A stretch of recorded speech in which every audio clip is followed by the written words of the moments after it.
कलयुगी Bhim, Indian Hercules, professor Rammurti. ताकत ऐसी जो दिल दहला दे। जंजीर तोड़ना, हाथी को छाती पर चढ़ाना, शारीरिक बल से किसी मोटर कार को खींचना। प्रोफेसर राममूर्ति ने ऐसे ऐसे कारनामे करके दुनिया को अपने बल का परिचय दिया है।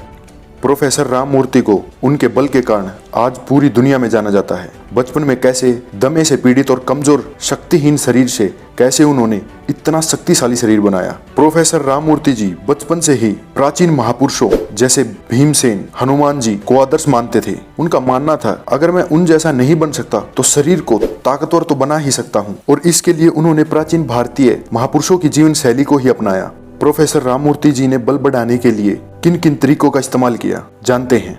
ब्रह्मचर्य यानी वीर्य रक्षा। निसंदेह बल का दूसरा नाम वीर्य है। इसके बिना ना तो बल और ना जीवन शक्ति है। राममूर्ति जी अपने बल का सबसे प्रमुख कारण ब्रह्मचर्य को मानते थे और युवाओं को इसके लिए प्रेरित भी करते थे। उन्होंने 45 वर्ष तक ब्रह्मचर्य का पालन करके ऐसी शारीरिक शक्ति को हासिल किया और दुनिया में उसका प्रदर्शन भी किया। हमारे इतिहास में जितने भी बलवान योद्धा, महापुरुष, पहलवान, सभी के जीवन में पहला नियम वीर्य रक्षा का रहा है। आज भी हरियाणा के अखाड़ों में इस नियम को बहुत कड़े तरीके से पालन में लाया जाता है। अपने वीर्य का नाश सोपन में भी ना हो ऐसा प्रयत्न करना चाहिए। प्राचीन व्यायाम शैली। सामान्य रूप से तो आज हर कोई व्यायाम करता नजर आता है, खूब परिश्रम भी करते हैं, परंतु क्या उनमें वैसा बल बढ़ पाता है जितने की वो आशा करते हैं? नहीं। पहले राममूर्ति जी भी कुछ विदेशी व्यायाम और सामान्य व्यायाम करते थे, लेकिन उनके बल में वृद्धि नहीं हो पा रही थी। फिर उन्होंने प्राचीन शास्त्रों का अध्ययन करना स्टार्ट किया और एक विशेष रहस्य को समझा, और आगे चलकर उन्होंने एक विशेष दंड का आविष्कार किया जिसे हम आज राममूर्ति दंड के नाम से जानते हैं। हम जो भी व्यायाम कर रहे हैं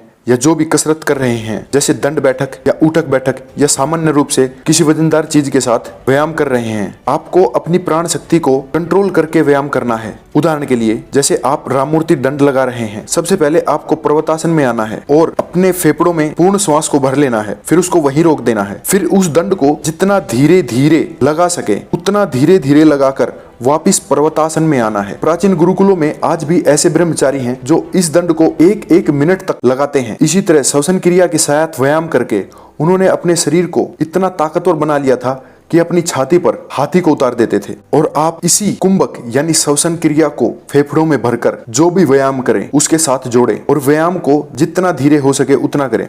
वैदिक प्राणायाम। इसके बिना ना तो ब्रह्मचर्य को पूर्ण रूप से जीता जा सकता है और ना ही शरीर की ऊर्जा को एक दिशा में केंद्रित किया जा सकता है। प्रोफेसर राममूर्ति जी की संस्कृत साहित्य में बहुत रुचि थी और वहीं से उन्होंने इस रहस्य का पता लगाया और इसके बाद से उन्होंने अपने जीवन में प्राणायाम को एक अभिन्न अंग बना लिया।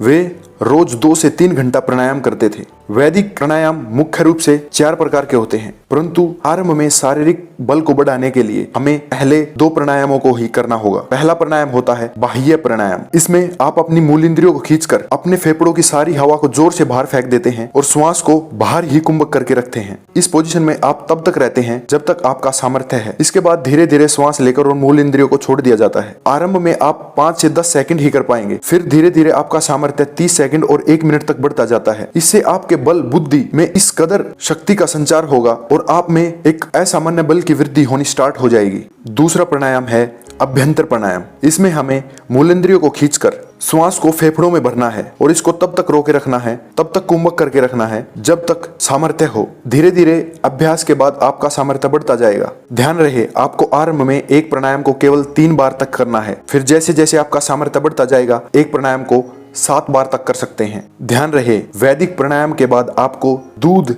या घी जरूर खाना है। भोजन। राममूर्ति जी शुद्ध सात्विक भोजन करते थे और मित आहारी थे, अर्थात कम भोजन करने में विश्वास रखते थे, परंतु भोजन बलवर्धक हो। जैसे रामप्रसाद मिश्बिल जी ने अपनी जीवनी में लिखा है, ऐसा भोजन करें जो वीर्य रक्षक और बुद्धिवर्धक हो। इसमें सामान्य रूप से घी, दूध, दही और पूर्ण अनाज जैसे दलिया आदि शामिल हैं।